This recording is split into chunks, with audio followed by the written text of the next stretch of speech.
Welcome to కానసర్ maths class. Quadratic polynomial యొక్క ఫ్యాక్టర్స్ని మనం ఈజీ వేలో ఏ విధంగా కనుక్కొచ్చో చూద్దాం. ముందుగా 3x² 3ని 3 into 1గా రాసుకుంటాం. కాన్స్టెంట్ 4ని 2 into 2గా రాస్తాం.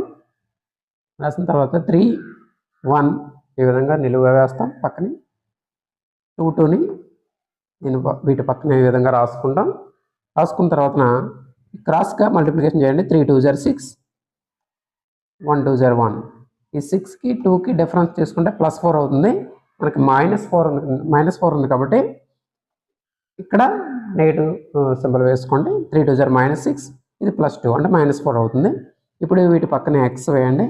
ఇది +2 కాబట్టి ప్లస్, దీని పక్కన x వేయండి. అంటే 3x + 2 ఒకటి, x -2 అనేది ఇంకొక ఫ్యాక్టర్ అవుతుంది. ఈ విధంగా మనం సింపుల్గా ఈ క్వాడ్రాటిక్ పాలినామియల్ యొక్క ఫ్యాక్టర్స్ని మనం ఈజీ వేలో కనుక్కోవచ్చు.